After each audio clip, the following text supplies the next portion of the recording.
All right. Oh no, that's right. We do have to record. All right. Thank you, Emily, for doing that. All right. So as I said, we're going to give it a couple minutes before we get started. In the meanwhile, in the chat where everybody should be in there. Go in and say where you're from, where you're joining us, and what did you actually grab from the homebrew fridge. So make sure you tell us what you're drinking. Uh, I'll be straightforward. I'm drinking coffee right now, and I may have a beer in a moment. But while we get this started, might as well have a coffee. And I am in Pasadena, California. And there we go. Ta-da! Um, Also, while we're doing this, I do want to say thank you to everybody for joining us. This is the second ever of the AHA Homebrew Happy Hours that we're doing. This is a sort of a brand new initiative being put together by the Community and Education Committee on the AHA board. A couple of our members are here. A couple of members of the club committee is here. But the whole point of these things is to be a little bit looser, a little bit more fun, trying to actually bring you some interaction with the panelists as opposed to sort of the arm's length experience that we get with Zymergy Live in some ways. Tonight, what we're going to do is we've got a panelist of folks from homebrew clubs who are doing some things right and facing some challenges like we all are. And we're going to go around and talk to everybody, see what they're doing, what they're proud of, see what they need help with. And most importantly, for you guys who are out there, uh, down at the bottom, possibly hidden behind the More button, there will be a Q&A button that's in there. And just go and click on the Q&A, and you can actually drop a question into the chat or into that Q&A area and go and vote up other people's questions. And when we get through the around the horn portion of the show, we'll go ahead and we'll start asking questions.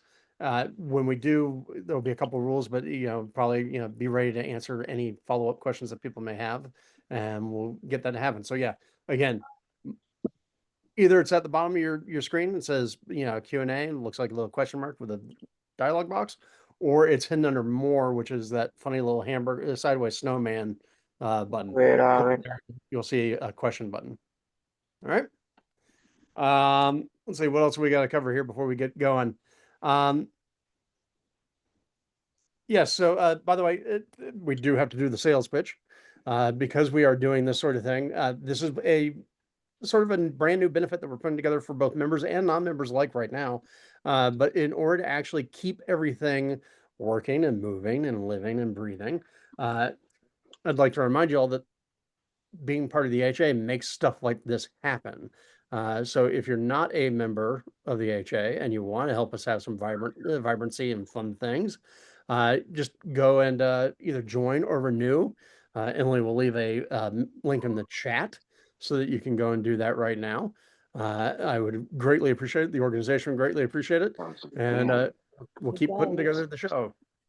By the way, one other ask, if you are not speaking, do the usual thing of being on mute so that we don't. I'm just going to go through. I'm going to mute some people real quick. It's it's the classic thing out of everybody's online experience, right? Hey, is this thing on? Or we hear the chihuahuas barking in the background. All right. Where were we? Oh yeah. And obviously, if you have ideas for other efforts that we can do as a organization, if you have other guests that you want us to speak to, other ideas and topics that we can speak to, either here on a happy hour or on a Zymergy Live, just drop that in the chat, and we'll be able to gather those up and turn them into action. And again, like I said, this is less formal, no slides, more banter between the panelists and between you. I do ask that you do practice good Zoom behavior, so stay on mute unless you're actually about to speak. And most importantly, even in the chat, I do want everybody to remember that we follow the rule that is called Wheaton's Law. And Wheaton's Law is very simply, don't be a dick. All right.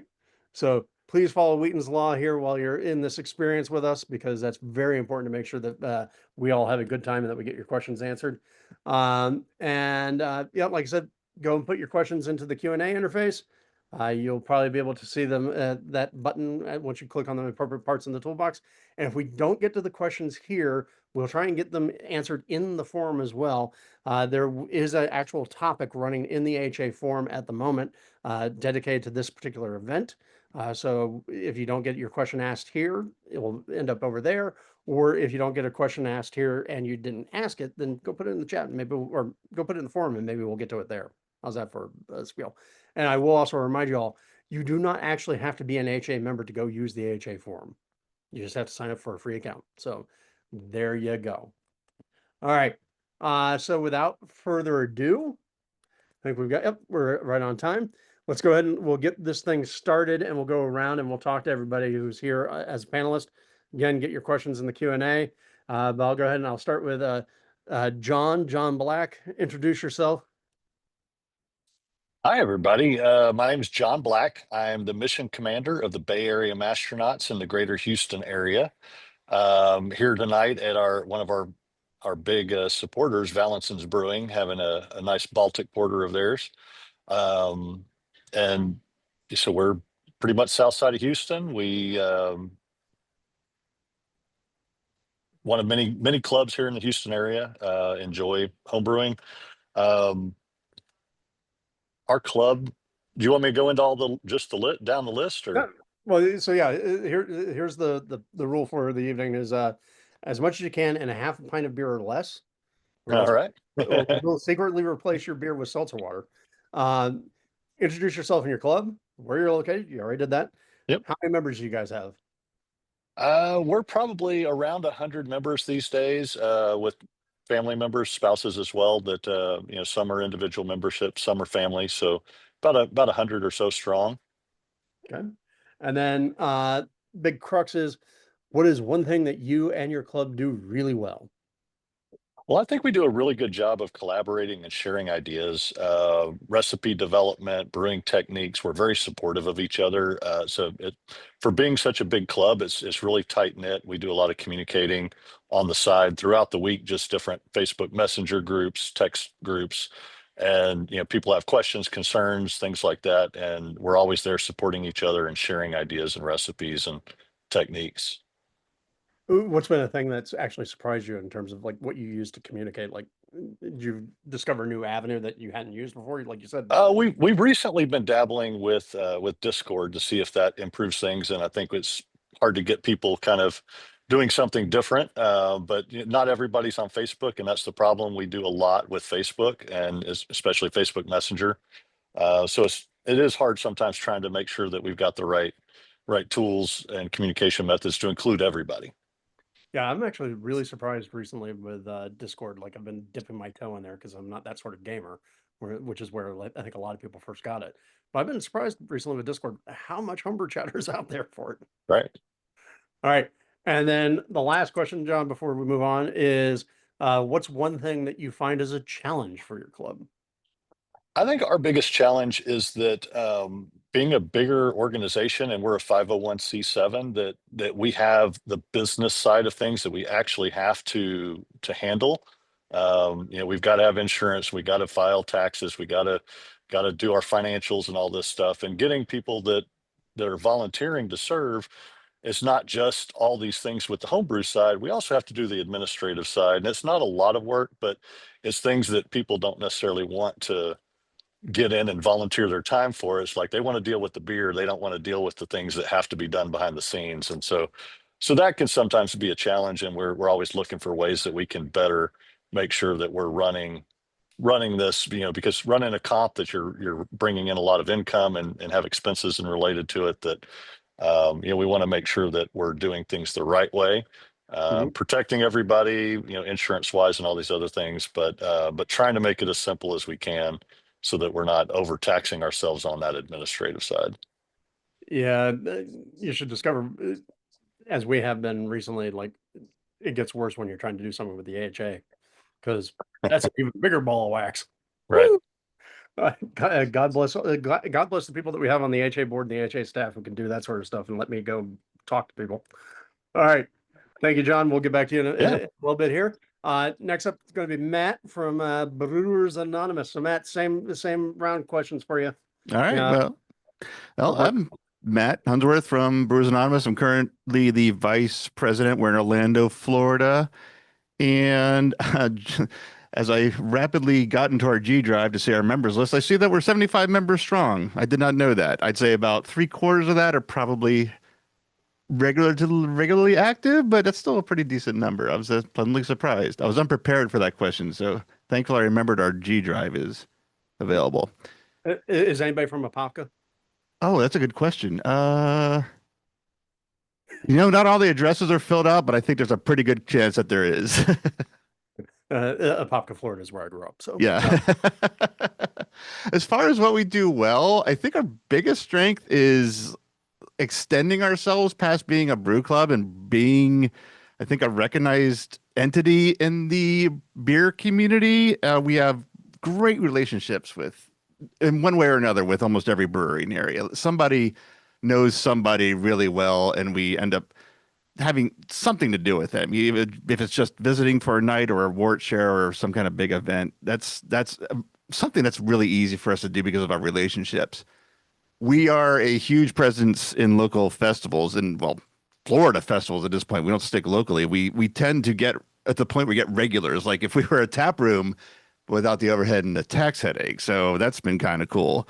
And any influencers or beer kind of, I don't know what the word I'm looking for. I don't like celebrities, but known people in the community, we tend to end up getting to know them as well and just really, like I said, extend ourselves beyond being a club. We have all our memberships with the club, but we are friends with the entire beer community down here, which is fantastic. In fact, we got a festival Saturday is coming up that I can't wait to see a lot of people that I haven't seen in a few months. As far as our challenge, it's probably something I would imagine a lot of people are facing, but maybe it's a Central Florida thing and being in the more touristy transit area. It's getting not only memberships, but kind of spreading the word of the hobby. It seems to be on a decline of sorts, and we're trying to figure out what we can do to combat that to a bit. We might not be able to single-handedly bring it back to what it was when we all started brewing, but we can where are things going and how can we adapt that to our club is our biggest question right now. So I'd say that's probably our main focus of almost everything we do that is not directly club related with our members is we focus on how are we going to get people in, what are people looking to do, and how can we help facilitate that. There you go. And also don't be shy about like how many times have you guys won the best club? We have been around since 2016 and taking out the 2020 competition that was canceled. We've been champions for half of our club's existence, including just having a three-peat win this year. So 4 altogether, 3 in the past 3 years. There we go. Part of my job is here to make sure that I guess they're a little bit of glow up. I appreciate that, and I'm sure my members are glad to see that someone reminded me to say that. All right, and now from the Indian Peak Alers, Elizabeth. Hey, Elizabeth Burgess, and it's the Indian Peaks Alers. That actually somehow it's actually wrong in the AHA, and we haven't been able to get it fixed in the database. I know somebody. Yeah. So I am the current president of the club. We have elections in January, so that's why I say current. Oh, that was quick to get that fixed. I also run the Peak to Peak Homebrew competition here in and we're Longmont, Colorado, so just outside of Boulder. And my husband and I just organized the Colorado Homebrewer Conference, the second annual this year. So a lot of things, and our club was a big sponsor of that. So Longmont, Colorado, for folks who are not aware, are just outside of Boulder. We actually I don't want to say compete, but we have a lot of collaborative brew clubs in the area. Even though Longmont has one, we still have Boulder has one of the oldest, and then we've got Loveland and Fort Collins, and then tons down in the Denver area. So one thing I think and we have about 50 members, and I would say at least 30 of them are very active, which leads me into what we do really well is we have a lot of highly engaged members. So that 30 to 35. We had our meeting last night, and we had right around 30 to 35 members there. We changed things up so everybody has lots of ideas and specialties, and they love to share that. Using our Slack, they can be engaged that way. I know we have a subset that has their own text thread that does like monthly gatherings, but we have such a mix of interests, and they all come together really well and balance each other out and support each other. So I really love our engagement. And we have been struggling as well kind of with the communication, because we do have some folks who are not on Slack. They prefer you to use Facebook, but not everybody uses Facebook. Finding an email that we could use we've been through Yahoo and through all of that. So email is great to blast everybody out so we can get everybody involved who don't want to be on Slack, but otherwise it's usually Slack where the majority of our communications happen. And a challenge our club is facing is we have a lot of doers, but not a lot of leaders. I think I saw it already kind of in there is we have those folks who are like, yeah, I would love to see this happen. Great. Here's the budget, go do it. They're like, no, you go organize it. And then also as we're going into this nomination phase and going into our next set of officers, it is a 2-year commitment. What's interesting is even though we have a span of ages of people, it doesn't seem to matter. A lot of our parents are ill and are needing support from our members to go take care of them. So that becomes the priority over being an officer, unfortunately. So we have that. Somebody's always ill, and I was very careful to say the span of ages, because we have some folks who are in their late 30s who are experiencing it, and some in their 60s. So it doesn't seem to matter. So that's kind of also taking away. So going into 2026, getting nominations, I've been struggling with, because I'm ready to retire from from leadership. That's one of the problems. You never actually retire, right? No. No. Yeah, and by the way, you hit on one of my favorite things to do whenever somebody comes up to me with an idea for the club or something else. And they're like, "Here, go do this," and I'm like going, "No, you go do this. That's a great idea." Yeah. And by the way, I will say that's also important, if for no other reason than by doing that, you also prompt the person with the idea to become an owner in the club. Mm-hmm. So there you go. A little bit of advice early in the session. All right. Next up, Ms. Butler from the Kansas City Beer Meisters. All right. Hello, I'm Stephanie Butler with Kansas City Beer Meisters. Our club was founded in 1983, and I think the things that we do really well, I think we do a lot of great education for our members. We try to do a good variety. I mean, we've got some really great presenters in our club, good mead makers, great cider makers. Really, we do well in competitions. That's a big part of our club, doing competitions, which is also our challenge, is to meet other new brewers where they are, and to try to encourage them and not be, I guess, not to come across as intimidating, to make them feel like, that everybody starts out someplace. So that's kind of part of what our challenge is. And the other thing that I think that I'm proud of that we do really well is just the variety of meetings that we have. I mean, like in August, we did a fun game show. The Bob Barker of Bier was our meeting theme, and we did like a trivia night for everybody, and they really enjoyed that, with some great prizes from our local homebrew shop. Which we are also really, really lucky in Kansas City to have 2 great homebrew shops that support us. Challenge wise, Now that you said something about Bob Barker, all I can think is somebody saying, "And don't forget to spay and neuter your hops." Yeah, exactly. There you go. It was a super fun meeting. We had a really, really good time. But let's see. What else? What did I miss? Yeah. About 75 members usually. Meetings are 35 to 40 people usually. So I think one of the challenges too is that we attract younger brewers, but then they're inevitably starting families. So to jump into leadership positions is difficult, taxing their time. So hence why I'm the president right now, because some of the newer members that might step up are a little bit busy with little ones. So, and that's okay. So just trying to keep a good variety of people interested all the time, I think, is our main objective. And we always say we're more than a homebrew club, we're a homebrew family. So just celebrated 90th birthday for one of our members which was awesome. He's a Korean War vet. So, had a great time with that and lots of births, of other members of new babies and new potential club members at some point that got their little brewer shirts. So it's very cool. Yeah, and shockingly, the doctors approve less of you giving the beer to the babies than they do to the World War II vets. Yeah, not so much. Yeah. All right.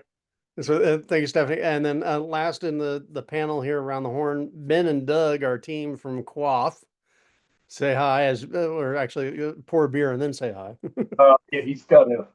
Yeah, He's got so a break. they did the right plan. Just like here, tap right there. Welcome. My name's Ben Frymark. I'm the former president of QUAFF. As I am Doug Brown, also a former president. I think I was the president right before Ben. Yeah. So the way we have it is you're vice president for 2 years, and then you graduate to president, and then you age out, but you never really leave. So it's like a 4-year sentence, but then yeah. So we're both still very active. I think one of the key aspects when I talk to people about QUAFF is that we were founded in '89 by a great handful of people who a lot of them went on to start their own professional breweries. But we've got about 225 members right now, maybe down from close to 3 or more than 3 a couple of years back. But we do a lot of different things. So what I would say we do well is diversity of tasks, right? So we've got, like, last weekend, there was a whole group of people that went camping, and there's 2 camping trips a year, plus the SCHF would be the third.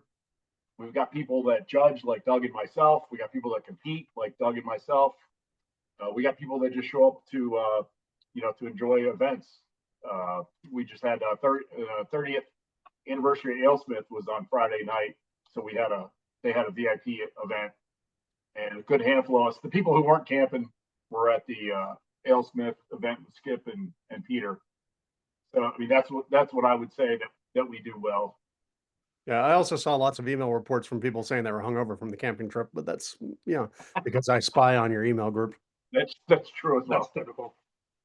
I agree with Ben. I think another thing that I say we do, but a point of Doug, I think we're losing your voice. no. Hear me now? Yeah, just barely. Yeah, I'd say another thing that's been a point of emphasis for us in recent years has been collaboration. We do events where the club will go do a brew with another club, or at a what do they call it, brew on premise, like a BOP. We also have a mentorship program that really is just a way to sort of get brew buddies for people in the club, to encourage people to get together at least a couple of times a year, brew together. When we do our internal club competitions, we usually award bonus points for entries that were collaboration brews. And we feel like the ability to brew with somebody, first of all, no matter how experienced you are, you always learn something when you're brewing on somebody else's system, or you get another person's perspective on things.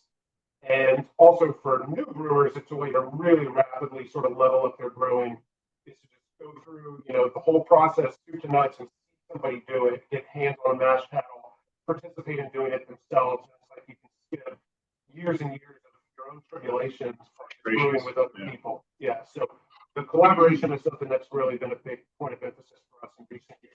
Huge. I think that answers some of the questions you had later down the line. Quite possibly, but we still got times to get there. Yeah, but it's also funny because at least like when I stop and I think of you all, obviously the first thing that pops into my mind is the number of times that you guys have won AHA Club of the Year and the extraordinarily organized efforts that you guys put behind competitions. I guess a question I would have coming from the outside with that perspective, because you both talked about, doing collaborations and co-brews and the internal club competitions.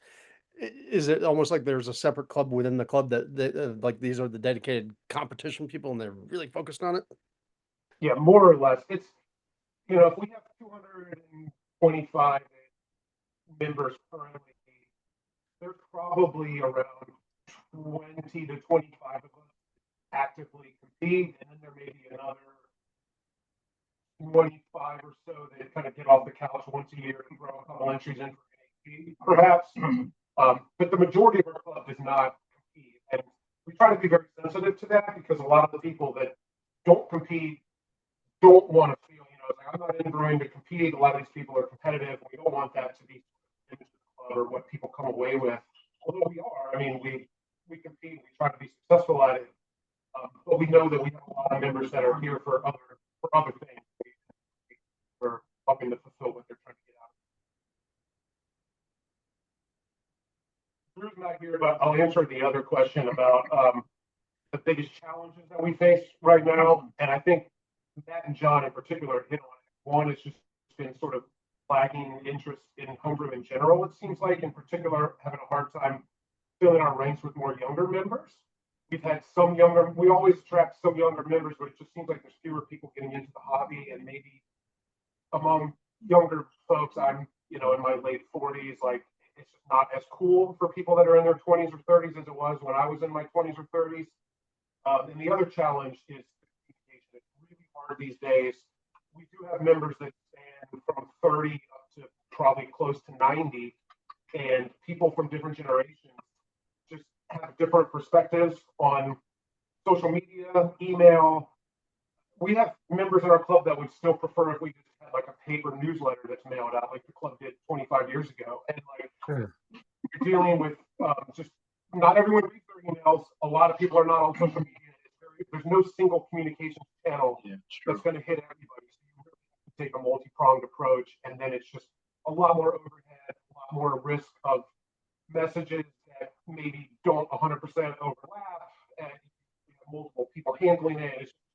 But I'm sure if anybody has a silver bullet for that, I'd love to hear it. To that point is what I've kind of stressed is the personal touch, where we have so many members and some older folks and some younger people, but the personal touch, like if you know somebody and we're having a holiday party, reach out and text them or call them, or when next time you see them, promote it, because not everybody's reading that email. I mean, I do Facebook like 3 times a year. That's when I'm in Poland or whatever. I don't do Instagram or any of that, but I'm also at the board meeting every month, at the regular meeting. I talk to Doug on a regular basis. There you have your own little group that you need to make sure that there's somebody, a point person from the board, from the leadership group, that says, hey, hey Larry, are you gonna make the holiday party? It's on this day or whatever. That they're part of the club and they've been around for a long time, but maybe it's not on the top of their list, and the email gets lost in spam or whatever. I don't know. As a massive introvert, the idea of actually having to talk to people via the phone is terrifying to me. But I like it I like the idea that you're talking about, like multiple channels of communication, multiple channels of approach. It is true. It is more work, but we are also in a very fragmented world nowadays. Whether it's what we're doing in the clubs or all the way up to broadcast TV, there's no longer 3 channels. All right. So, all right. So let's see here. Before we get into the questions, yes, thank you, sir. The 21-year-old is yapping his head off. Sorry, folks. Give it a couple minutes, get some more questions in. People, don't forget, you can use the Q&A button down below. I will, I'll ask one of my fun little questions, and we'll just go around same order as before. Or if you have an answer, never mind the order. Just if you have an answer, chime in. If you were, if you could wave a magic mash paddle to make your club do one thing, what would it be?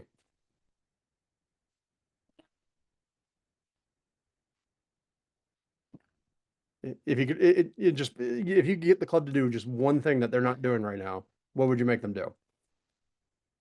This is usually where I say, if I was Lord High Emperor of my city, the very first thing I do is get all the lawn care people to work on the same day on the street. Any thoughts, John? Well, this was one of the questions that we kind of talked about, and I base this on all the other things that I had on what we do and what we don't do.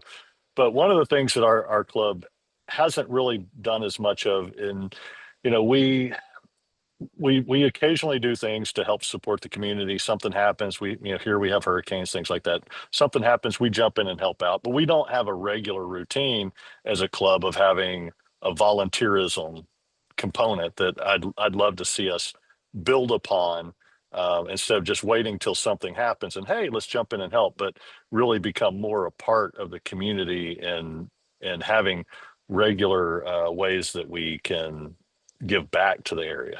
And it also turns out that if you do volunteerism, it's a good counter argument. Team building. Yes, it's a team building thing within the organization. And also, look, we're not just a bunch of lousy drunks. We also do exactly. Yes, yes. use our skills for the good. There you go. All right. Any other, Stephanie?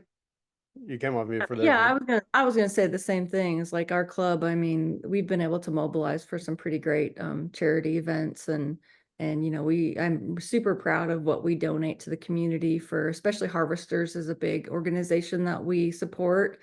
And then we also support like CASA, which is it's a children's court appointed advocacy program that we also support with our homebrew, and you know, to just get more people mobilized in that aspect, because it really to have an impact on the community is super important. And I'm proud that we do some of that already. I mean, like our club, when we do our competition, like everything, like for our scale ups, all the entry fees for scale ups go to Harvesters. Part of our banquet tickets for our competition, that all goes to charity. And so I'm proud of that, but you know, we can always do more and keep building on that. I'm just trying to think. I think the laws in Kansas City must be different if you can support kids in courts with homebrew. They would probably frown on that here in California. Yeah, there's a big event that, you know, we can go pour our homebrew and people buy tickets, and some of the things that are auctioned off are like, you know, an experience where you can go brew with somebody and whatnot. So it's pretty cool. I love it. All right. So for us, we've had I think since coming out of COVID, so Doug was president, like, you know, during some of the COVID years, which was tough, but I think he did a great job. We did a lot of lead stuff, but we're kind of getting back into normal. And there are several organizations locally that reach out that are fundraisers.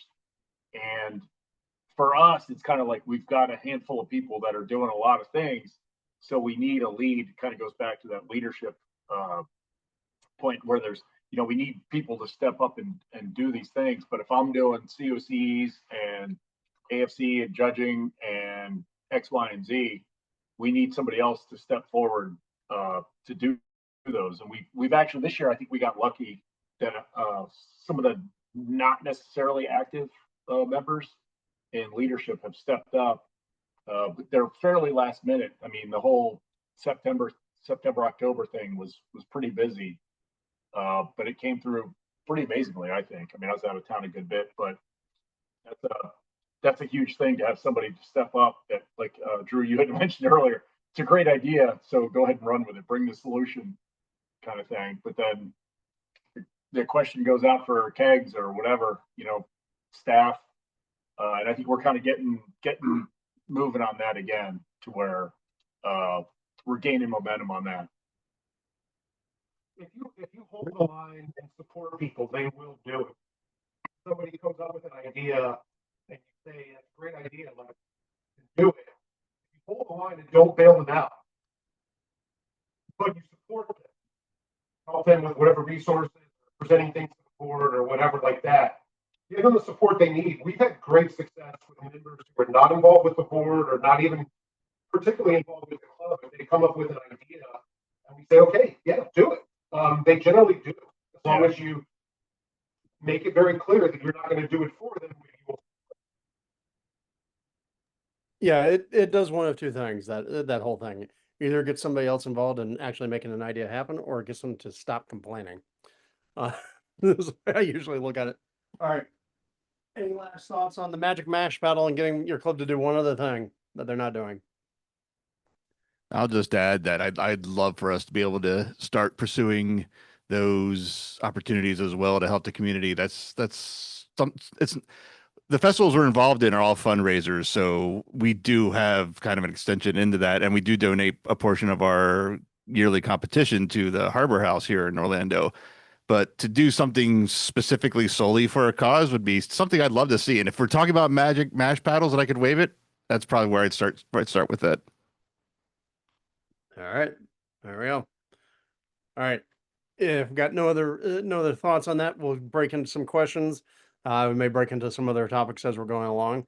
But here we go. Our first question comes from good old Mr. Crispy, who's saying, getting members to be more involved, or officers, is a perennial challenge. Core members do most of the heavy lifting. What has worked for others to get more involved? So any thoughts? What do you guys do that's well? Because a couple of you have already mentioned we have this challenge, 4-year terms, people having babies. What's happening? So what has worked for y'all other than a chihuahua? I have a couple comments on that.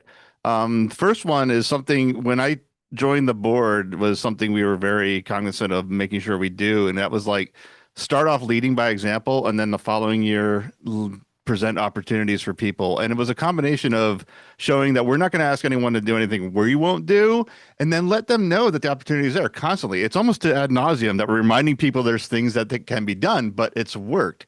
If the biggest challenge is if they don't know that they can help us do this, we're not going to get the help. So we started off by, again, taking a lot of the load on ourselves and then presenting opportunities for people and making sure, and still to this day, making sure people know they're there. There's never such thing as too much help, especially in a competition. So we will continue to let people know the opportunity is there. Or too much communication. Yeah, that too. In fact, just to kind of touch base with John here for a minute, my Discord is actually blowing up on my phone. I cannot recommend Discord for a club highly enough. It's been I'd say 95% of our communications and correspondence with 95% of our membership goes through there, and it's like instantaneous. We just had to change our club meeting for November, and almost everybody already knows from one post in Discord. So I cannot recommend it highly enough. There we go. All right. Other thoughts on getting people involved, getting officers involved? I'll say Yeah. for the Falcons, I just find small jobs for people. I give them small jobs. Yeah, that's exactly It's right. kind of- Like, I feel pretty humbled and honored, to be the president of our club right now, and to just reach out to other members and say, hey, what kind of jobs or what kind of ideas or what kind of your thoughts on what we can be doing and how we can get more people involved. And just like a couple weeks ago, we had like our officer meeting, and we were like, okay, we need to get people involved in this. Like we're doing holiday friendship brews, encourage new people to get involved. And just like that, like everybody just starts working their network of people. And next thing you know, instead of like, we had 6 people sign up, next thing you know, we've got like, 9 people that'll be hosts for a friendship brew, and, like more people than we thought we'd have involved at all. So it was pretty awesome. So I think it's just like, you have to know people and ask them to be involved. And very rarely will they say no. Yeah. I did think that was a good point earlier. Ask somebody in person and they'll say it. Sorry, Elizabeth, I cut you off. Oh no, you're good, Drew. Yeah, so we've had some folks step up and then not actually do the thing. So with our club, sometimes we get it's that balance of building trust in the people. So we're finding the folks who are attending a lot of the meetings or showing passion around something. So, and we have lots of small committees. So it's like, hey, we're doing we have a barrel program with our club. So we might see if somebody's having a little bit of leadership or is interested in a particular kind of a beer style or something. Hey, you're going to lead up the next one. They get stored in somebody's basement. They all stay in one basement, but you're going to be the one who's going to herd all the brewers. You're going to pick the recipe. You're going to do all of that, and then that gets them really interested in joining. Similarly, I think a couple of people already kind of mentioned this with competitions. There's lots of odd jobs that need to be done. So we need help with coordinating stewards. Okay, so who wants to take that up? Or job shadow. That's what we're doing now, is as some of the people who've been coordinating the competition for many years are ready to kind of step back. Hey, who wants to job shadow this year? Just kind of learn. And it's just a day of type thing. to help. And it's, as you've all said, just finding those folks who are already dedicated and seem really interested, and asking them in person, because they are often honored to be asked. And I also make it very clear, like, if there's something going on personally that you can't, do not feel obligated, but we would be very honored if you could do it. And that gives them an out, because there are some cases where that has happened. But also, once they have been bought in, then they stand up. And then if somebody has completely bailed on us at the last minute and left us in the lurch, they don't get asked again. So it sounds like a combination of ask people in person, play on their sense of duty and honor, and find the people who move too slowly to run away. All right. Any other thoughts on getting people involved? I know we've struggled with that a little bit as well. We've got a lot of people that, hey, if you point to something and say this needs to be done, I'll take care of it, but they don't want to lead. They don't want to, even in a committee chairman type role. So we've been trying to do more and more of building committees to say, hey, you don't have to serve on the board. We've got 5 members on the board, but if you could serve in this committee role, and that way we can maybe kind of start to divvy the work up a little bit more and build them up that, hey, it's not so bad. You can serve in this role and you got support of other people. So we're slowly building that. We've got some, we're constantly building our roster. And so I think as we do that, we're trying to identify people that might fill some of those roles in the future, that we can start to kind of bring them in and get them to volunteer for things, and hopefully get them positioned for future leadership roles. All right. Any other answers? We good? All right. It sounds like, just again to summarize, a lot of it is find small jobs for people to do, give them kind of that sense of ownership. Don't be afraid to ask, and actually get somebody by the ear and go, hey. And sometimes it works, sometimes it doesn't. But yeah, I think a lot of what we'd face is the problem of people. You don't want to seem like you're imposing on somebody. No, you need to impose in order to get this stuff done. So, all right, there we go. Thank you, Crispy. All right, our next question comes from Brian West, who says, we have a handful of members who are deaf and need professional translators at meetings. What have other clubs done to bridge communication gaps without spending a fortune or forcing a member to work when they should be having fun? Now, that's an interesting question. Anybody facing situations similar? Brian, I think you might be in a unique position here, at least amongst the panels that we have. I was just gonna say, thanks, Brian, for asking, because you just got me aware of something that I hadn't considered before, of accessibility to folks. That's awesome. I didn't know if, like, with AI translator and transcripts these days, is that something that could be leaned into, that be cheap or free depending? It still might have somebody work, but that would be one thought I might have, of finding a tool that you could subscribe to that would be cheaper than a human there. Yeah, something like a voice to text type thing. That's all. I'm not a tech guru, but yeah, but that is actually a really good question. That's not one I had thought about before. But so we had during COVID, we went to Zoom calls. We did happy hours and stuff like that, and then when we came out of it, we kind of did both, just to placate people who maybe were out of town or whatever. And then also we had people present from remote locations, which worked great. But we kind of got away from it, and then people complained. So we're doing that again, and I wonder if there's some functionality within Zoom or some of the Meet programs that, if you're broadcasting like this, that could transcript it, or call a thing in the bottom. Yeah, like closed captions. Yeah. Brian, one thought that does occur to me is that,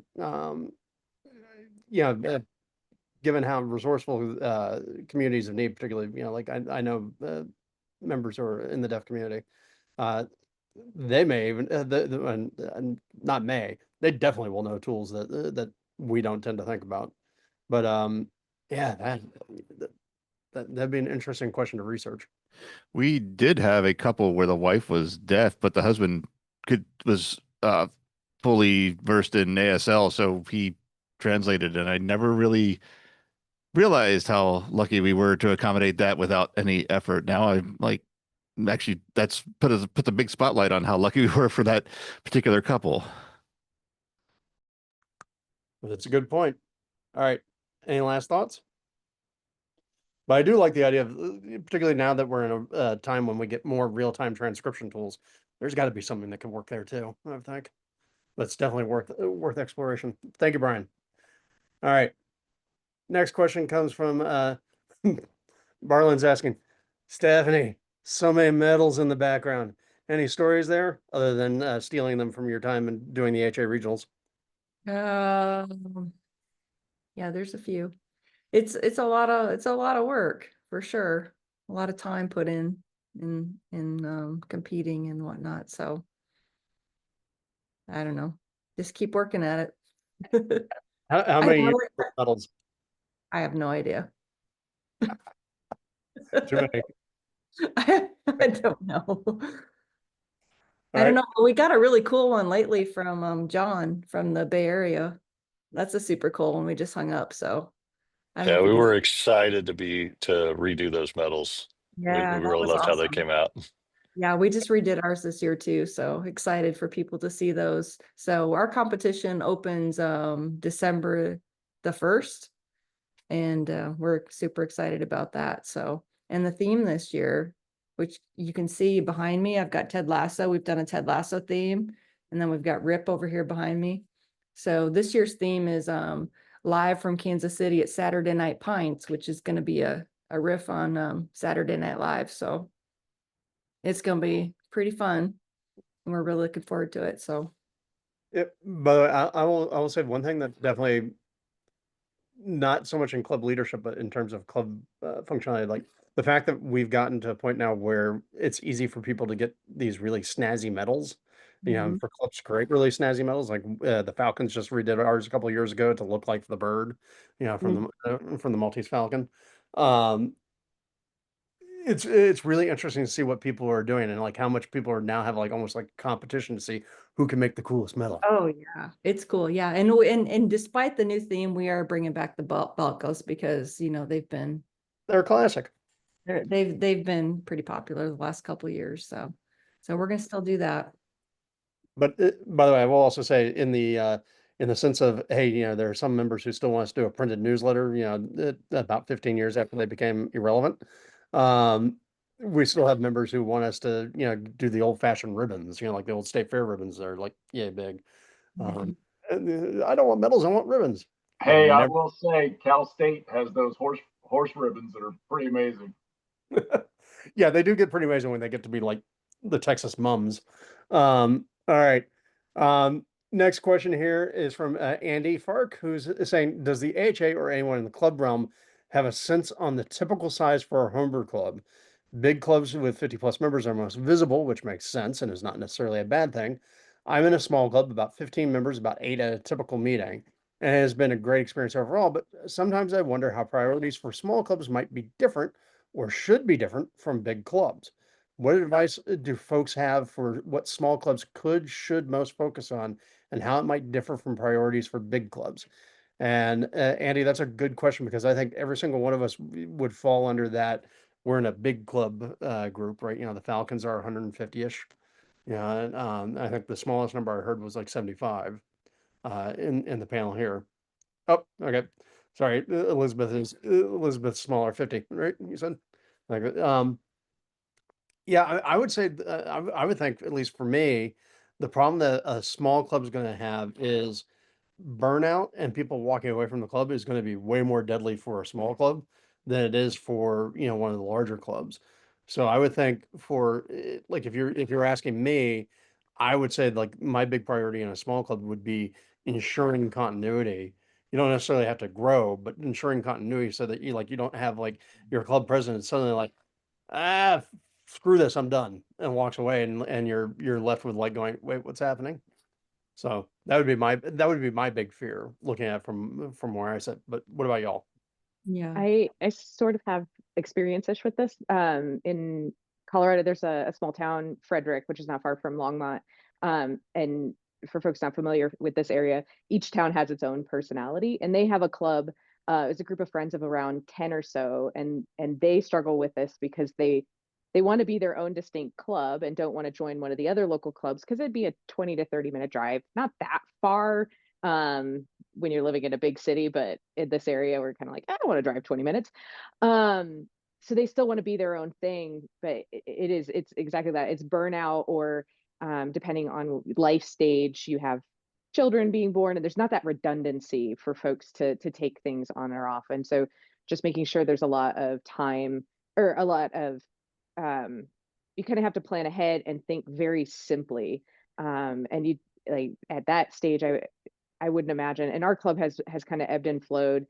We've always been like no more than 65, but I know when I first joined, it was maybe around like 35, 40. So we've been kind of a consistent size. But when you're smaller, yeah, you want to make sure you don't have burnout. You want to make sure there's redundancy in planning. But you also don't want to go too big and think you need to be a big club of needing all of the incorporations and things like that. Just stay simple and do the basics first would be, and make that consistent and easy to do. And then you can layer the next thing on to help grow if you want to grow. Yeah, I think in Kansas City, like we have several clubs, and we have some really, really great, besides the Beer Meisters, we have several other clubs, and, we all meet on different nights of the week. And I think that's important. Like, I feel like I enjoy like knowing all those other club members, and we like do judging classes, and we have members of all those clubs come to our house and, sit down in our basement and learn how to judge, and just, competition wise, and just supporting them and whatever they need, because ultimately, like, our real goal as a club is to forward homebrewing. So, whether or not we meet on Friday night, or they meet on Thursday, or they meet on Mondays, or whatever night of the week they meet, we're pretty fortunate in the Kansas City area to have so many fantastic clubs that are really raising the bar, and they really push us as well. So it's pretty great, and we're happy to support those small clubs as much as we can.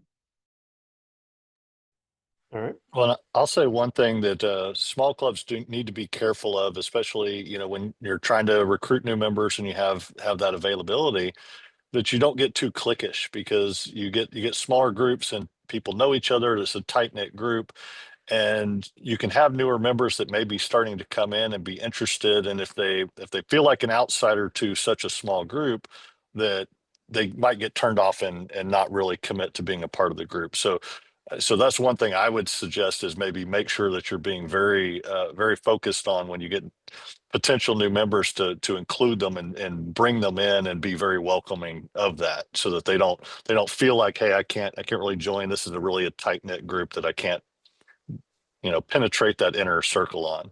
Yeah, I always joke that every club needs to have a professional greeter, because all of our clubs get cliques.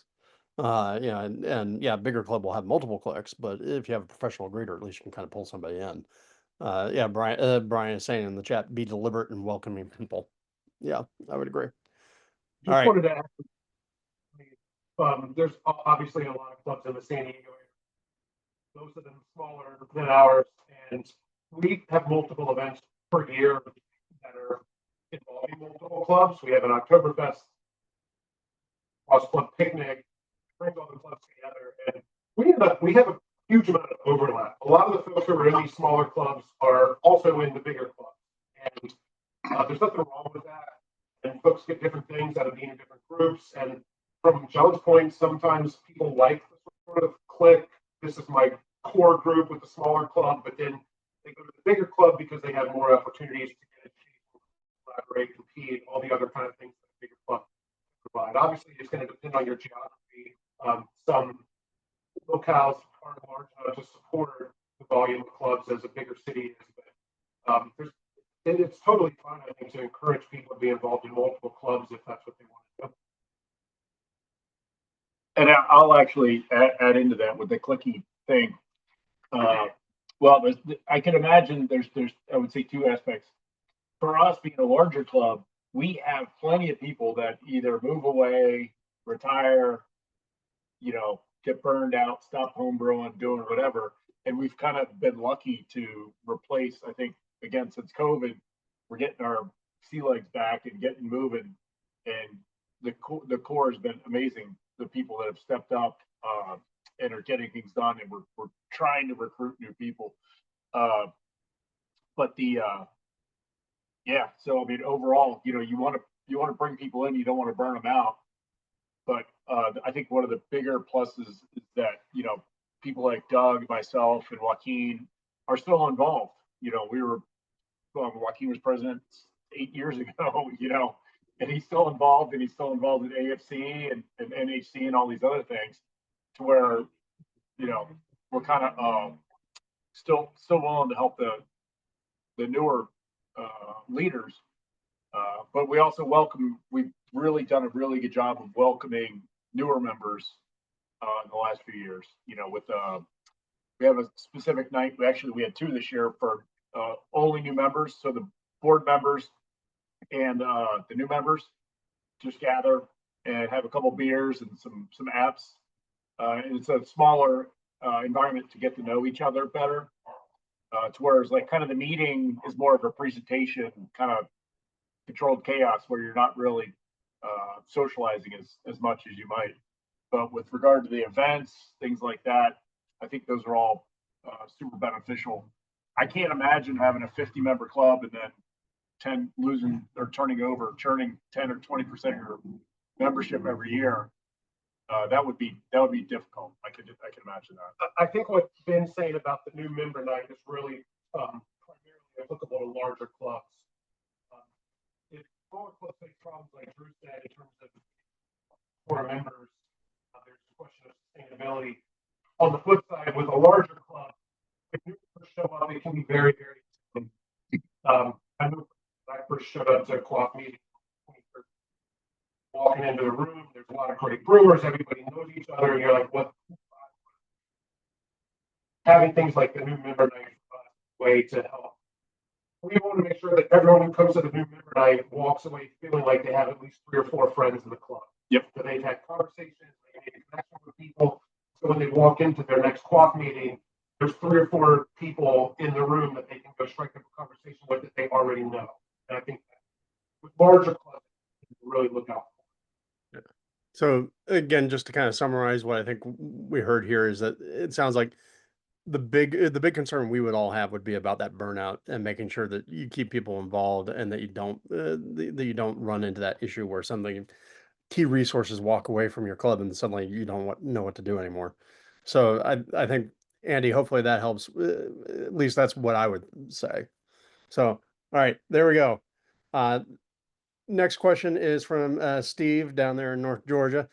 Any AHA joint goodies coming up? I'll answer this real quick. Steve, I don't know, but I do know we were supposed to have a big announcement tonight, and it'll probably happen tomorrow instead.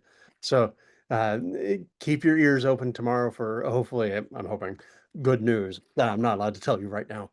I'm annoyed. All right. Next question comes from Josh Kolb, who says, as a small club in a very rural area, well, we're back in the small club world, we find it challenging to recruit new members, organize events, brew days, etc. For the more adventurous members that want to become judges, we have nothing close to us, up to 2 hours away from the closest events. Finding and keeping interest has been a real nightmare. Yeah, because I'm going to say, I think, yeah, all of us are, well, I think Elizabeth might be in the smallest area of the group here. I'm in Los Angeles. I have no room to talk about rural anything. Yeah. Any thoughts there? Like, I mean, because again, my whole experience is I'm a city boy. So, I mean, leverage the AHA. Think of the AHA as kind of a club away from your club. The AHA has a lot of resources. There's a message board 2 hours away from where the nearest BJCP is. Surrounded with geographic constraints, but there are a lot of people that are involved in BJCP on these AHA message boards. Yeah.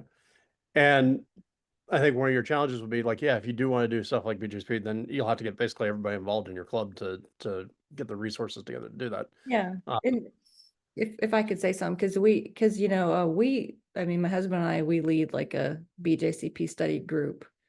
Like we do this in our basement, like once a year, like whoever wants to sign up to take the class. I mean, anybody that wants to sign up for it, can, and I'm happy happy to share those resources on becoming a BJCP judge, because I think that's super important, because a lot of people want to compete. And if we're not training and sustaining the judge pool, you know, and I mean, it's pretty awesome to go to like competitions around and go, you know what, like everybody at that table's been in our house, everybody over there. And I say, and it's not us teaching it, it's us just training and just like leading people through this process and letting them figure out their own, you know, how their own taste buds and their smell and how all that works. But happy to share those resources with anybody that's interested, because it's a really big part.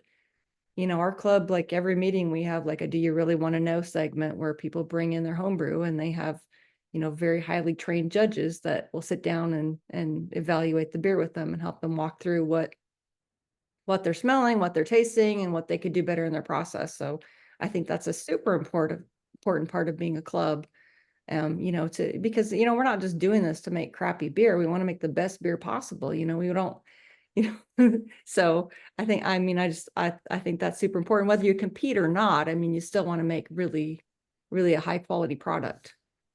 So, I mean, it sounds like, real quick, because we're actually over time right now, but I assume everybody's happy to answer a couple more questions while we keep going. So I'm just going to kind of keep us moving here in a little bit. But it sounds like really one of the things that we'll say is, yeah, you're in a tough spot if you're in a very rural area, but you're also in a glorious spot right now for the fact that there's so much stuff online that you can lean in on and use to reinforce what you got in your local community. So, seem fair to everybody? All right. Next question. I'm curious to see what people will answer about this one. Alex Gray is asking, any examples of things that didn't work for your club?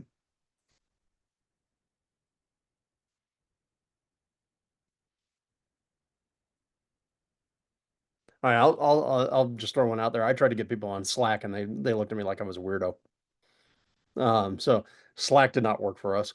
You know, and you know, sometimes I'll also say even trying to get some of our traditions restarted post COVID have fallen flat on their face. But oh well. We have a board member that tried. We shut down before even trying. And you guys are old school enough that you're still running an email list that is self-run. You're not even a Google group. All right. Anything else? All right. Another one. We tried to do. We tried to do a homebrew demonstration at a local event. And Matt, you've taken control of the screen, buddy. We're seeing your computer screen. Are you intending to share something? All right. Not at all. My mouse went crazy and I tried to control it. And once everything like registered that I was touching and clicking, everything went wild. I apologize for that. Don't worry. See, there's another thing that didn't work. But yeah, we tried to do a homebrew demonstration at a couple of different events to try and drum up interest in the hobby. And people were happy to have us there, but it didn't really gain any traction for us. So that was something else that we did. I mean, one of the challenge we have is just for our meetings is like just getting people to bring homebrew. You know, it's like we're not like, I mean, like we can, you know, we can go buy the commercial beer. So like bring your homebrew. That's what we want to try. So that, I mean, that's a big challenge is just, you know, and we've tried, like, we've got a new raffle going, you know, we're like every month we have like a raffle and we try to give away some kind of prize. And like, if you bring homebrew, you get a couple tickets for free. And, you know, we're working on it, but it's like, sometimes it can be a challenge because people are like, well, I don't know if I want to share it. And I mean, what is the point if you can't share your homebrew with your homebrew club and, you know, get some feedback on it? I mean, it's, you know, and anybody can drink beer, but I can't drink your beer unless you bring it to me. right, exactly. And that can be a real challenge sometimes because, you know, the last thing we want to do is we don't want to be a drinking club. We want to be a homebrew club. There you go. So I think for us, I find it funny, but I guess RSVP, like we'll do we have a holiday party coming up and we'll have a spreadsheet and what food you bring in, what keg you bring in. We want to make sure to have an open tap for you and everything. And like 15 people sign up, but then 150 people show up to the event. Oh yeah. And I find it amusing because I'm used to it. But like in the email chain, you know, when I was president, I would send out emails, and a lot of time you don't hear back, and you're wondering if the email got through, and you're like, you know, no one replied to this. Yet you go to the event, and there's dozens of people. It's kind of funny. I guess we're just kind of used to it, or I am. But like the interaction of we had one of our members, you know, started his own brewery and had an event at O'Brien's last Thursday. And a lot of people were going to be camping and whatever. And like 3 people said they were going to be there. And there was probably 50 club members there when you show up. So it was awesome. And it was great. But like, you're just chime in and say, hey, I'm going to be there. Or I don't know, maybe it's the word of mouth where they don't reply to an email. They just say, yeah, I'll go. But to me, I find that entertaining. I don't know that we've ever had really an event that was like a total flop, because we kind of vet things ahead of time, or whoever is the lead has experience, kind of thing. I'll tell you right now, trying to run a homebrew club is annoying as hell, because homebrewers sign up for everything at the last minute if they do sign up. But I'll tell you the one thing that did really, really work for us, and we started doing this 20 years ago when I was the webmaster of the club, was we started taking online payments and doing online payments, as opposed to the old school system of, oh, show up to the shop and bring cash, or write a check and mail it to the shop. Has eased so many of my worries, so that we don't run out of money for the events. So I will say, counterexample, something that worked really well, online payments. At the very least, get a PayPal account. All right. Any last thoughts on things that didn't work well for your club before we move on? Okay. Next up, Barlin's back, and he's asking, any thoughts on pre-COVID versus post-COVID? It feels like COVID had an effect on social interactions in general, not just homebrewing. All club type activities have struggled post-COVID. Is this temporary, changing for the better? Someone mentioned members still expecting a printed newsletter. Maybe that would actually make a difference. Thoughts? I think every club's different on what their membership wants, and especially like we've had a big shift since COVID, and we've had a lot of the older members. That was kind of a good breaking point of some people kind of stopped. We've had a lot of new people since then, and so we kind of struggled for a little bit of trying to go with, are we doing everything like we used to do in the past, or are we forging a new path, right? And so we've had to do a lot of identifying what our newer membership group wants. Like, what do they want? Do they want newsletters? Do they want all these different things? So you got to kind of try and figure out what does your membership want and how you want to move forward with that. And COVID was kind of that shift for us. But you know, we've had the fortunate ability to have a great homebrew shop local. So we've had a great recruiting opportunity and brought in a lot of new membership, and you know, since COVID. So it's kind of driven that rebuild, and you know, kind of honor the past, but kind of shift what we're doing towards the future. That's good. Anybody else? Sorry, I was feeding my dog a French fry. I kind of similar to John is COVID kind of changed our membership base as people reprioritize their own lives. But I feel like post-COVID, while we have, I mean, I think we dropped maybe 10 members overall if we were looking at a membership count.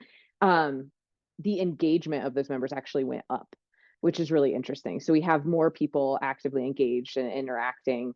We brought creativity in how we did our meetings and being remote. So then we kind of kept up with that creativity of like, oh, hey, I would like to hear this person talk, and more people saying, oh, well, I'll organize that talk and make it happen. So for us, it's different, but not necessarily better or worse, just different. I would say actually what's been more impactful is just the overall prompt downturn in the alcohol industry in general over the past probably year is where we're kind of seeing a drop of just ability to find places or people actively brewing and lifestyle changes. That's actually been more of an impact than COVID was. Yeah. I think, and I'll just say, go ahead, Stephanie, sorry. I was just going to say, like, from a sense of like during COVID, I mean, it was like very apparent that we needed each other. and that we enjoyed being together. But like, you're right. I mean, in terms of like just the way things have changed, but you know, that definitely brought about like, you know, we'd have like our meetings would start at 6:30, and sometimes like, I mean, the Zoom call wouldn't end until 1 a.m., you know, because people were just like starved for talking to somebody.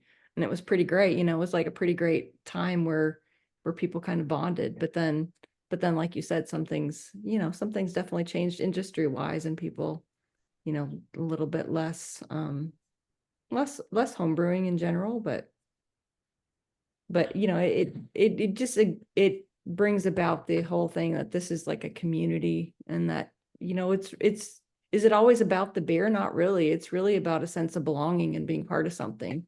So I mean, that's the most important part of what we do, is like just friendships and being part of something that's social and something that you can do together and you enjoy together and you have some commonality. But it brings a lot of people together that maybe we, you know, we don't all share like the same backgrounds. We don't share, you know, a lot of things together, but like we can all share the love of homebrew. So it's pretty great that way. There are cheaper and faster ways to get drunk. All right. Any other thoughts? I will say that one thing I did appreciate about COVID was COVID actually gave everybody more of an impetus to explore remote tools. Like, I've been a computer engineer for, you know, decades now, so I was used to the idea of video conferences online and all that sort of fun stuff, and it never bothered me. But it finally got a lot of more people in sort of the regular world to be, you know, more comfortable with things like Zoom. So that's at least been one positive change.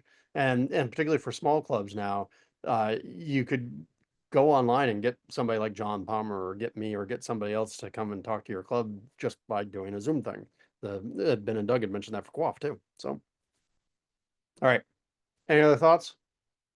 I will say COVID threw a screwball and everything, has made everything more wibbly. You know, that's all I can say about that. All right. Next question, as we get down here, is coming from Brent Langdon, who says, my club had 25 plus at meetings pre-COVID, sensing a theme, but we've been struggling these days with under 10 showing up at our monthly meetings. Any good tips for getting smaller clubs back on track? Again, sensing a theme.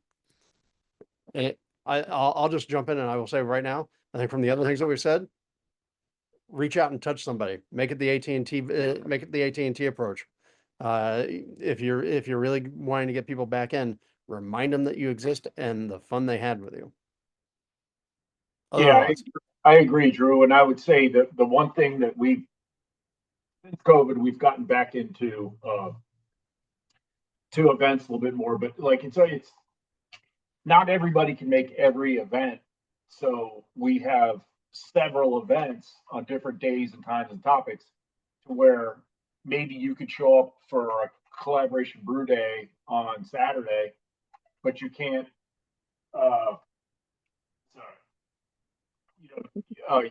you can't make the regular meeting because it's on Tuesday night, kind of thing. So I think that's one of the things we're trying to offer. We're doing so many different things, but I think it ends up working well in the long run, especially for a bigger club, to where you could do a camping event, you could do a brew day. We had a couple, brew days with for BJ GABF collabs, and then we would have a release event kind of thing. We usually try to do a happy hour once a month, give or take. So I think it's just that maybe for a smaller club, have a couple special events, have a brew day where somebody like Doug might host, kind of thing, which I think we're going to maybe roll out next year as part of the the mentorship program, where experienced brewers is willing to host on a weekend to do a brew day and just invite everybody over, kind of thing. To where you just try different things to see what is interesting to people, and try to rinse and repeat. Yeah, and there's two ways of looking at this. You can look at this as a retention issue, and you can look at this as a recruitment issue. And on the retention side in particular, like, don't be afraid to reach out. All of us, our experience was very similar to Elizabeth's, where we lost a lot of members during COVID. But it turns out that most of the members that we lost were the people that were the least engaged to begin with. We came out with a smaller club than we had before, but the percentage of very active members was higher. We've recently undertaken in the last like 3 months to reach out directly to people who renewed their membership in the last couple of years, and just very politely say, you know, you haven't renewed. We saw you've been a member for such a time. Was there anything about the club that you felt, you know, pushed you to leave, or was it anything we could do different, or anything that it's not sort of begging them to stay, but it's just trying to get some perspective on why did these people who left leave. And in a lot of cases, they moved away, or they're no longer active with brewing, or hadn't been for years. But in some cases, you may get some useful insight. In worst case, you'll come out of it with a sense of, you know, we lost these people for things that didn't have to do with us. Right? You're either going to learn things you can do to better retain members, or you're going to learn that there was nothing you could have done to retain those members. Either way, you're going to have more peace of mind going forward, that you're going to have better retention than you did. And then the recruitment thing is just, in some ways, sort of be personable sales. You know, if you have a local, if your county fair has a homebrew competition or something, show up to the award show and talk to people. Find the people who are winning a bunch of ribbons who aren't in the club and talk to them and see if they're interested in joining your club, or ask the local homebrew shop if they're willing to put up a little like tent placard or something, a checkout thing, because there's some synergy there, right? The homebrew shop loves it when people are engaged with the club because they end up typically brewing more, sticking with the hobby longer. It's better for them, and it's good for the club because some of these folks who may show up because they heard about homebrewing and they show up a couple times, they get in touch with you, and then it sort of takes their homebrewing to another level. So think about things like that you can do to outreach and try to bring more people into your fold. So again, it sounds like be more annoying across more channels, do more things, and see what sticks. Does that seem fair?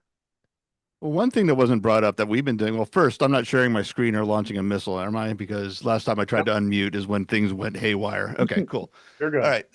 So one thing we've done that hasn't been talked too much about, and maybe it just hasn't had an opportunity, is that we've extended our online offerings dramatically over the past year. Recap videos, videos of events, articles about what we've done to still keep in contact with people we haven't seen, so they feel like that they're still part of the club, so we don't drive that distance when they can't make a meeting for 3 or 4 months. They still hear voices, they see faces, they know what's going on, so they kind of fall back into, these are the people I know and have been keeping in contact with, only in a different way.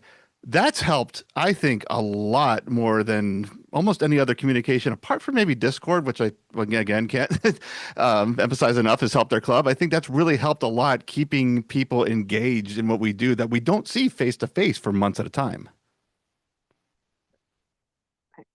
Good point. Lots of, again, back on the theme of poke. Keep them interested.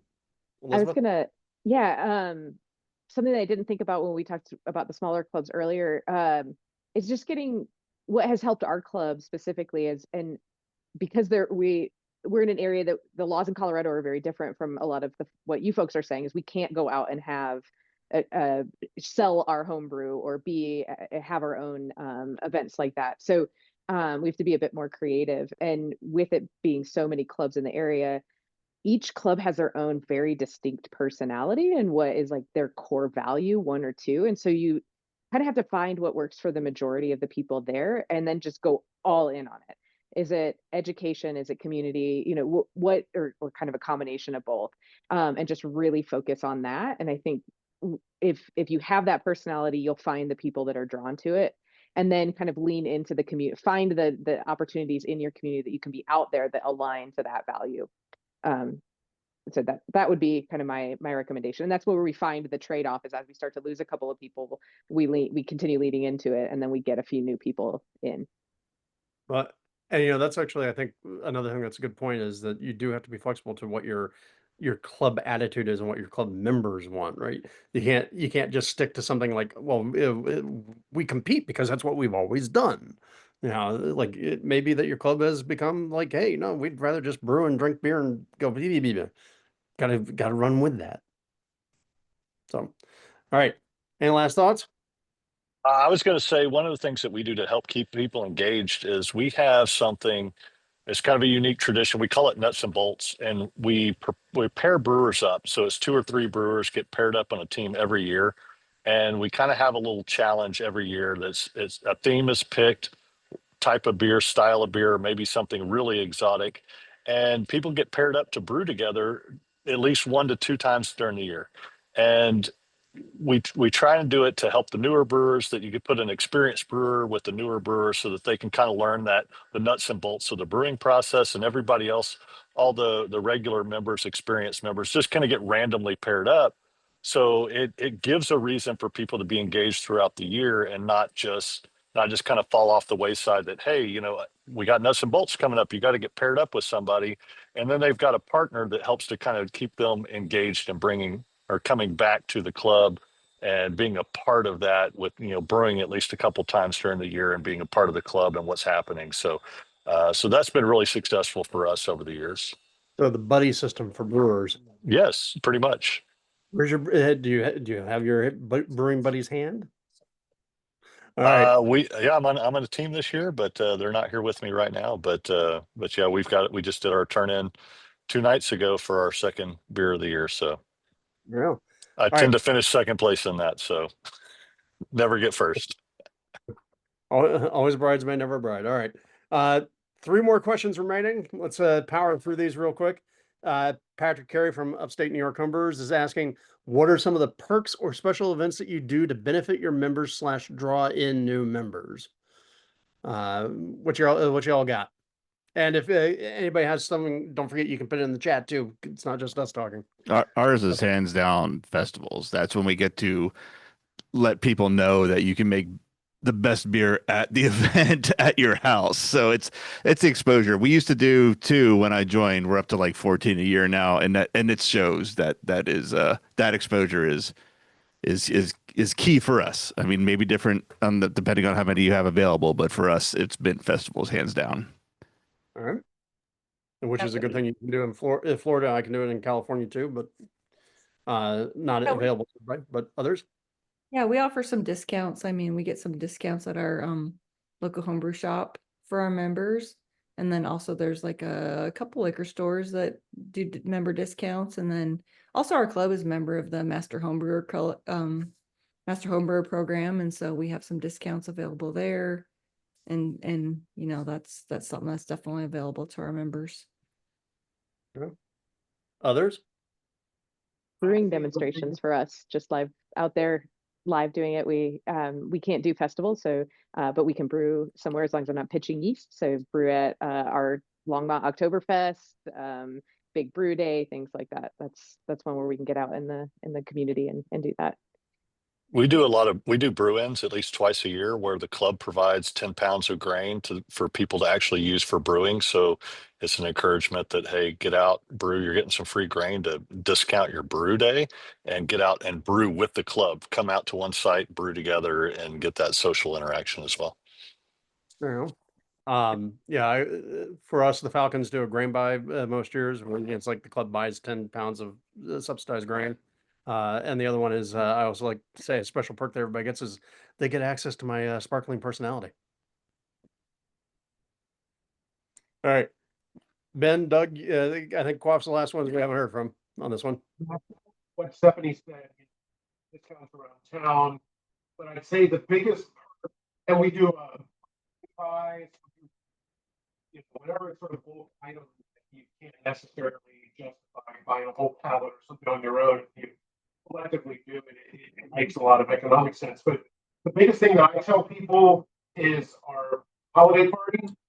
At the holiday party, there's going to be 30 kegs of people's best homebrew because they want to put their best foot forward. And there's a lot of overlap between homebrewers and people who do a tremendous job smoking meat or cooking pierogies or making tamales. And the food is amazing. And I tell people, like, for the $30 membership dues, if you show up to the holiday party, you got your money's worth for the entire year. Because it's like all you can eat, all you can drink, amazing beer, mead, cider, amazing food. So something like that, it usually makes it actually a really easy sell, because you're not getting a ticket like that anywhere in town for $30, and then the whole rest of the year is just gravy. All right, sounds good. All right, two more questions, and then we're done for the evening. Thank you everybody for sticking around. Enrique says, in our aging hobby, numbers of active members have gone down and the average age has gone up. What are clubs doing not only to grow their ranks, but also to bring in younger members? Do you guys, does anybody here have something that you're doing specifically to target younger members? Like, I know the Falcons, we're getting ready to start doing the dreaded thing of TikToks. I don't even know what a TikTok is, but apparently we have to do it. So I think we've got a group of officers and board members that are actually working on this to do more outreach. But from what I've seen organically, growth in the club the last few years has really been, and probably not surprisingly, is mead and cider.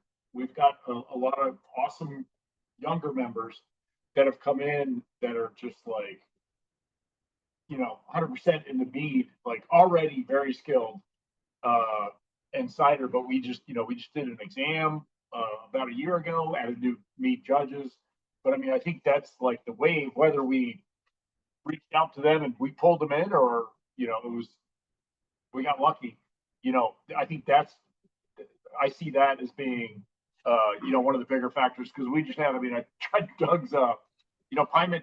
We had one of the members organized a grape harvest, and I mean, it's just like, okay, great, you got a great idea. He facilitated it. Unfortunately, I was out of town. It just, we've gotten really lucky, let me put it that way. And I would say on that point, club about mead and cider, didn't really care about beer. And a lot of them now, 2 or 3 years later, are participating in the mentorship program because they focus on beer, because they now want to learn more about making beer through exposure to the club. And conversely, people like Ben and me that like 4 years ago only made beer, now started picking up more mead and cider making for these newer folks. So if you're skeptical about, well, we're a beer club, I don't know if we really want to go down that road. I was kind of skeptical about it myself like 4 or 5 years ago, and it's been a total win-win for everybody involved. Yeah, somebody just made a comment about Bill. Bill makes some amazing meads and ciders. He always tends to win a lot of medals at AFC, so kudos to Bill. Yeah, and I'll agree with you guys. Don't be gatekeeping on fermentation in your clubs, because we have a couple of some of our more passionate younger members are mead and cider people, to the point where our virtual happy hour tomorrow is from a local cidery, because he pushed for it and said these guys are making good cider. So that's what we're doing. So don't sleep on the mead and seltzer and other fermentation people. We had one of our I'll say newer enthusiastic mead makers align a monthly speaker that was an expert sake maker 2 months ago, which was pretty amazing. And thinking about outside the box, I mean, it's just, to me, it's pretty amazing, and you learn more and more. Well, if that's where young people are going, that's where you got to meet them. Yep. Again, meet them where they are. All right. Other thoughts on how to get the youths involved? It sounds like obvious and hard at the same time, is you just have to make sure you have 1 or 2 of them in your club that are willing to. I know it sounds odd and sometimes hard to do, but if you've got a buddy who's a coworker or something like that that's local, that is a few years younger, who's interested, and you can get them joining, having that friendly, familiar face. As Stephanie may agree with this too, is like sometimes being the only woman in the room is the scary thing. So if you can make them not the youngest person in the room, or the only young person in the room, that definitely helps bring it in. Because we are on socials really either. Nobody in our club wants to own the social stuff. So like, we have Facebook, but it's just for the meetings. So TikTok is not going to be for us, but that's also not the personality of the club. So that's not an option for us. So it's leaning in and finding that like 1 or 2 people who are a little bit younger, and then it kind of opens the door to bring in somebody a little bit younger. And to the point we made earlier of having that friendly face as soon as somebody walks in the door, so they don't feel put out, and being the sole person there that's 15 years younger than everybody else, find a way to connect with them. And John in the chat also made a good point, which is make sure that you include their spouses or partners. Retention. So, all right. Any last thoughts? Sounds like, it sounds like some of the same theme here. Like meet people where they are. If they're enthusiastic to meet insider people, wunderbar, welcome to the party. I like meeting cider too. Elizabeth is correct. You know, have oh great, the only phrase I can think of is a Judas goat, and that's the wrong connotation. Have a stalking horse. You know, get a couple stalking horses involved in the club, and use them to lean in on recruitment. And yeah, be open, be friendly. Don't be the old crabby person in the corner going, "Back in my day, this is how we did, and you guys suck." We have a few of those, and I have to actively work against them. So, all right. Last question. I think this is yeah, this could have been the first question because of just how fundamental it is. Barlin is asking, at the most basic level, why should I join your club or any brewing club? There's so much brewing information and resources on the internet. What is the benefit of being a club member, and where are my club dues going? I mean, I can jump in because I started brewing in 2018. And I joined a club within the first month and a half of starting brewing. And I feel like I skipped all of those problematic steps that you make. You learn all these lessons from getting people's experience. And we have people now that join our club and they're like, I've been brewing for 8 years. And they're like, I'm learning all kind of stuff since I joined the club. So just that collective knowledge that you can bypass all the mistakes you're going to make in the learning process of brewing good beer by taking other people's experiences and learning from it. And I think that's so valuable of just that interaction with other brewers and learning from their experiences. Good answer, John. All right, who else? John hit the nail on the head with that. I was actually kind of almost opposite of that. I've been brewing for quite a few years as a lone wolf, then joined a club, and then realized how much time I wasted trying to fix problems. And then there's also the perception and palates of people that online can't duplicate yet. I mean, who knows where that's going? But getting feedback and just getting someone that can taste diacetyl as opposed to someone that can't can give you a completely different perspective on what your beer is. So I think that's a huge component that is not able to be duplicated online. There you go. All right. Anyone else? I kind of fully with- expected something to jump in on this because I feel like she said the answer at the outset of the presentation. Really more than a brew club, it's like a brew family. Yep. And you make with people.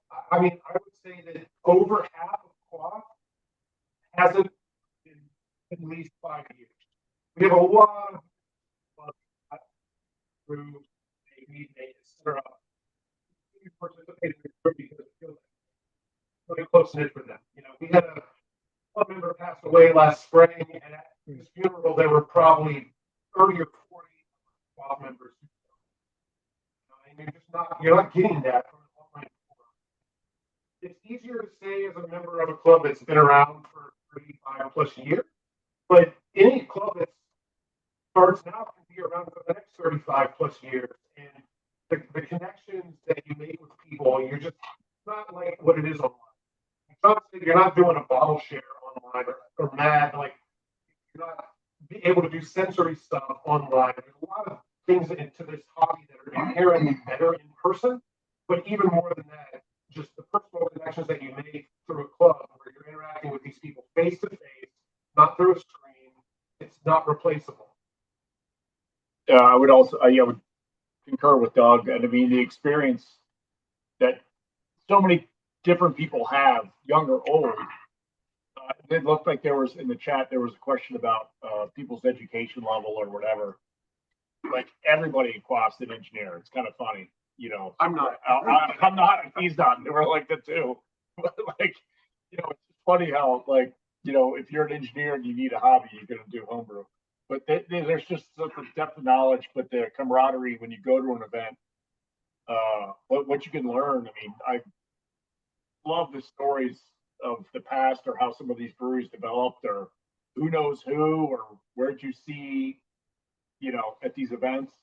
It's just mind-boggling. But you can't do that. I mean, I'll say it's fairly obscure, but I've done some travel in Europe, and a friend through judging who's been to AFC and been here and taken exams gave me a tip in the central Poland, and I was able to get a couple tours. I was in Grodzisk and I was at a hop farm in Poland just because of friend through the beer community. And it wasn't online or whatever. It was somebody that I met, had a couple beers with here and there, and became friends with. And it tied it all together. It was pretty amazing. Like, you can't make it up, but you're not getting that in a chat room or whatever you're gonna say. You know, the sensory stuff that I've had, and I usually am able to bring back and share. It's just different. It's a different experience.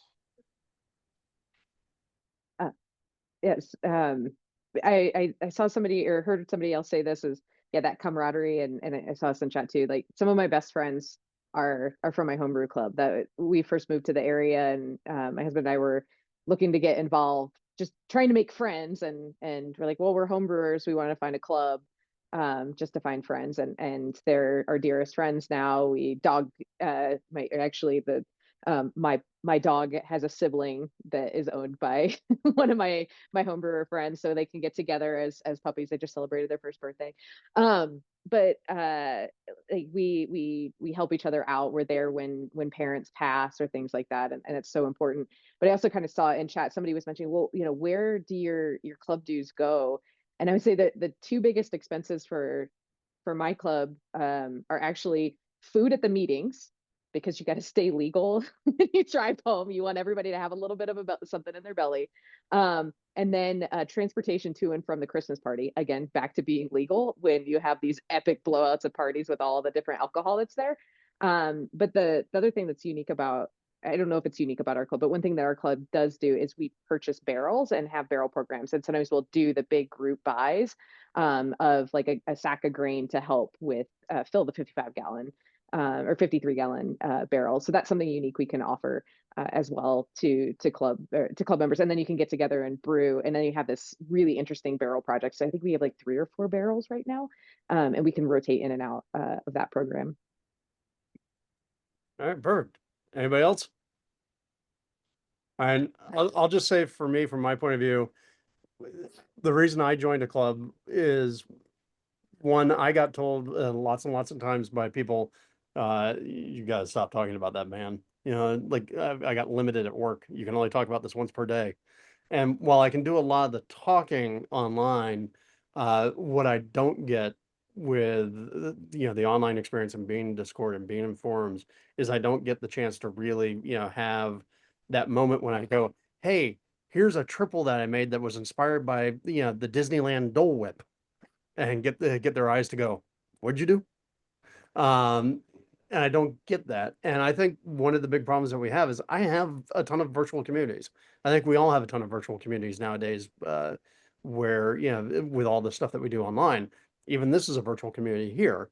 What we don't have a lot of, and it's definitely true, I think, everywhere, is we don't have a lot of in-person community. And I think, you know, as a society, we kind of suffer from this.